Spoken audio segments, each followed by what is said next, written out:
Update. My 27 female girlfriend of 2 years won't forgive me for cheating on my ex-fiancé, 28 female, and I'm 28 male at a loss. Original post. Background. So I know the sub often quotes, once a cheater, always a cheater. I agree and disagree at the same time. I cheated on my ex-fiancé when I was 24. I had recently found out after my mother passed that she was not actually my mother, but my grandmother. My junkie sister who overdosed when I was 15 was actually my biomom. My fiancé at the time, Alma, told me that I needed to get over it because there was nothing I could do. She stopped wanting to talk to me, even if it was about her day, and I felt emasculated constantly. She refused to be intimate for months at a time, and I withdrew. We both stopped trying, but neither of us were ready to let go, as we were high school sweethearts and were afraid of being without each other. Long story short, I had a one-night stand. In the moment, it felt nice that someone was interested in my day, in me, and found me attractive. And then it felt like someone dropped a boulder on me. I told Alma immediately the day after, and we split up. I am by no means proud of myself for cheating. I felt sick to my stomach looking at myself and took a year to reevaluate my life. I moved apartments, hit the gym, ate better, tried Buddhism, and now I feel better. Alma and I even got together after the year to talk things out. She apologized for pulling away and I apologized for cheating. We forgive each other. We'll never be great friends again, but I feel better knowing that we won't cringe when we see the other person. I met my now girlfriend, Sasha, at a mutual friend's party. I got her number and we really hit it off. When we broached the conversation about past relationships, I told her what happened between me and Alma. I told her that if she had any questions or if this made her feel uncomfortable, then to let me know. She seemed fairly understanding, though she had never cheated or been cheated on, and we continued to have a wonderful relationship. We moved in together in November. Now, about the end of February, she started to become increasingly curious about the cheating. She asked me if the one-night stand that I ever talked after, if she knew I had a fiancé, if Alma wanted to try and work things out, or if I ever tried to get with other women in relationships, etc. I answered her honestly to all, and let her know that if she's concerned that I'm going to cheat again, I'll keep my electronics and such open to her. Things seemed to be alright for a bit, until I noticed that Sasha was compulsively going through my electronics. She didn't ask me any more questions regarding my infidelity, but just became very jealous and controlling. For example, 3 weeks ago I had to take my computer to the shop because it had been acting buggy. Come to find out that a keylogger of some sort had been installed in my computer. I brought this up to Sasha, and she asked why I took my computer in, that it worked fine for her, and that maybe it downloaded when I went into some adult site. Another example would be Alma messaging me on Facebook last week, wondering why I sent her and another girl from high school text messages. I had no idea what she was talking about, and she sent me screen caps from a cell phone number that's obviously mine. The texts weren't inappropriate, but obviously out of place. They just tried to strike up a conversation, but were obviously not done in my tone. Again, I asked Sasha, and she seemed genuinely clueless and baffled. I checked my online account, and it confirmed that the messages were sent from my phone. Yesterday, Sasha and I went out to celebrate her friend Danielle's promotion. When Sasha went to the bathroom, Danielle brought up cheating. She told me about his ex that cheated on her all the time and cheated in all of his relationships. Once a cheater, you know. I told her that for some people that's true, but I think once a cheater should be reflective of the relationship that someone cheated in. I always know Alma will see me as a cheater. I can't take that away, but I never want to cheat again. I never want to step into a relationship and be treated like a cheater. I explained this to Danielle without referencing my past infidelity. She laughed and told me I deluded myself, and that Sasha better keep her eye on me. Sasha came back and I excused myself and told Sasha I felt sick and wanted to go home. She wanted to stay and I said I could just Uber. So I Ubered home and watched some Netflix. Sasha came home a little tipsy and began to slyly ask if I came home immediately or if I detoured. I asked her why she was being so distrustful, as I felt I kept communications open to her and have not given her a reason to not believe me. She went silent, then excused herself to go to bed. When I joined her, she was on her laptop and slammed it shut when I entered the room. Today, I'm fuming. I've done everything I feel I can to help alleviate any worries of cheating. I've done my best to be a better person than who I once was. I'm at a loss and don't know if this is a normal reaction when you date someone who once cheated. Is this worth salvaging with Sasha, or should I just cut and run? Now for the top advice before reading the update. Come to find out that a keylogger of some sort had been installed in my computer. That alone would be a deal breaker for me. By the way, when you run, be prepared for her to tell everybody you cheated. She sounds immature enough to do that. I guess I foolishly hoped that she was right. That somehow I had inadvertently downloaded it. The guy at the computer shop just kinda hung his head if I asked him if it was a possibility. Writing this all out with each instance really opens my eyes. Run from crazy. You cannot fix this. She has crossed so many lines. I felt that if I kept everything open and reduced the lines, then she wouldn't feel the need to cross so many. Damn, writing that all makes me recognize how wrong that was. Or should I just cut and run? Yep. She's pretending to be you and texting people from your phone and asking her girlfriends to try to get dirt on you? Not salvageable. Sorry, man.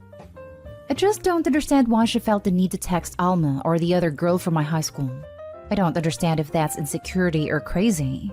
But I guess I need to create a quiet exit plan. Any tips? I don't understand if that's insecurity or crazy. It's both.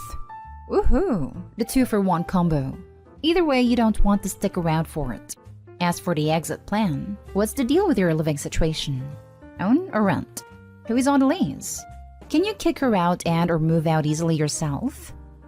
I own my apartment. We split the pay per month. I think at this point she's considered a month-to-month tenant, so she would be given 30 days written notice. My only concern is that I feel really uncomfortable leaving anything in my apartment with her while she would move out.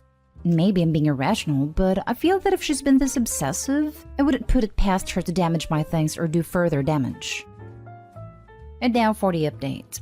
So I'm just going to sum things up because there's a lot of details, and it's great for long stories with friends. Maybe not here.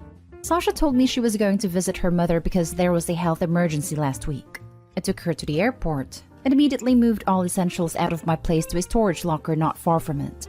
I had my computer and phone scrubbed off keyloggers and trackers. There were several in each. A good friend of mine offered me a spare room until a month is up as I had to leave a 30-day written notice for Sasha in the apartment. I decided it would be best to wait until she got home to let her know we broke up, to not distract her from her family. The day before Sasha was supposed to fly back, I received an eerie Facebook message from Alma. Apparently for the past couple days, her home had been messed with. Someone left gates open, tore through screen doors, broke a couple pots in yard, and she felt like she was being watched. She asked if there was any chance that I or Sasha was behind all of this. It pained me to say it, but part of me thought Sasha or Danielle might be, as I had no idea where Alma currently lived. I informed her about the keylogger, the trackers, and other issues. Alma asked what kind of car I drove, as she had noticed the same car driving by several times, and was now parked at the end of her block. It was not Sasha's vehicle or mine, so I assumed Danielle might be stalking Alma on Sasha's behalf while she was gone. Alma asked if I would come deal with us as she was very upset to be involved involuntarily in this issue, and to at least provide company so she wouldn't be home alone. She gave me her address and off I went. Come to find out, Sasha never boarded the plane. She bought a ticket and turned around as soon as I did. She rented a car and went to stalk Alma, probably in hopes to catch me going back to Alma, which in her eyes happened as soon as I showed up to Alma's place. I arrived and Sasha came bulldozing out of her rented car towards me. She kept screaming at me for cheating on her, that she knew I'd run back to that S-word, that the second she was gone, I couldn't keep my prick in my pants. Alma came out of her house at the sound of the screams and Sasha tried to sprint at her. Thankfully, Alma was able to get back into her home and lock the door in time, while Sasha began to hurl things around her yard. The police arrived and took everyone aside for statements. Alma showed pictures of prior damage, photos of the car parked at the end of the block, Facebook messages between me and her, and I did the same. Surprisingly, it seemed that Sasha didn't deny any of it. She even admitted to stalking Alma's Facebook enough to determine where she lived based on photos. The worst moment was when they put Sasha in the police car. She looked me dead in the eyes and told me that what she did it for me and our love together. We will be together, she swears. The police officer apologized and said I should start looking into a restraining order ASAP. So that's what I've been doing this week. I think I want to be single for some time now. That is so unsettling. I'm glad you and Alma are safe. You should talk to her about also looking into getting a restraining order for herself against Sasha. I'm not sure what Alma's plans are right now, but we're both refraining from further contact from each other. She's removed herself from Facebook, and that's all I know. Can you ask the officers you spoke to if they could bring it up with her? This is so out of nowhere for her that I wouldn't be surprised if needing to take that action hasn't occurred to her. and she is absolutely still in danger from Sasha. I for sure will. I'd like to think Alma would take action, but you're right given how quickly this all came to a head. Sounds like she needs some serious help. I think you and Alma both need to look into home security systems. Way ahead of you. I've never been so scared of someone much tinier than me, but I feel awful that she followed Alma. Dude, wow. Tell Alma to get some security cameras. If she's this cuckoo, this won't be the last you hear from her. Now for the last story. Found ovulation tests, but we don't plan on having kids and have protected intimacy. Is she cheating? Plus update. Original post. So a week ago I opened our closet and noticed that the box where we keep our bedroom toys looked different. I looked inside and noticed there were 3 things missing. Asked my girlfriend about it. She said she didn't know anything about it. Somewhat later she then said she took them out and put them somewhere else. When I asked her where, she said she forgot where and she would search for them. When I asked her again yesterday, she got angry and said she had no time for looking and was dodging questions. Today I searched for myself. Didn't find them, but I found some ovulation tests. We don't plan to have kids. Is there any other reason that she's using these tests? Like medical reasons? She has a history of HPV. Or is she cheating? She's not at home right now and I'm getting crazy, so I'm asking here before I look like an idiot when I'm asking her tonight. Edit. I should have mentioned that we haven't been intimate for about a month now, but I found these tests in her backpack she uses when she's sleeping at friends. When I tried to talk to her calmly about the toys, she got really angry fast and left the room. And about asking the friends, half the time I don't even know at which friend's house she is. When I ask her, she says stuff like, some girls I met at soccer practices or at a party. Last Sunday when I asked her where she's going, she misspoke the name of a friend that I know. She then told me that she always called her that name. I never heard her call her friend that, so that's weird too. Now for the top advice before reading the update. She might just be tracking her cycle. I do that and I'm not planning a pregnancy. Quite the opposite. Knowing when I'm ovulating helps me avoid a window of fertility. And in general, I just want to get acquainted with my cycle.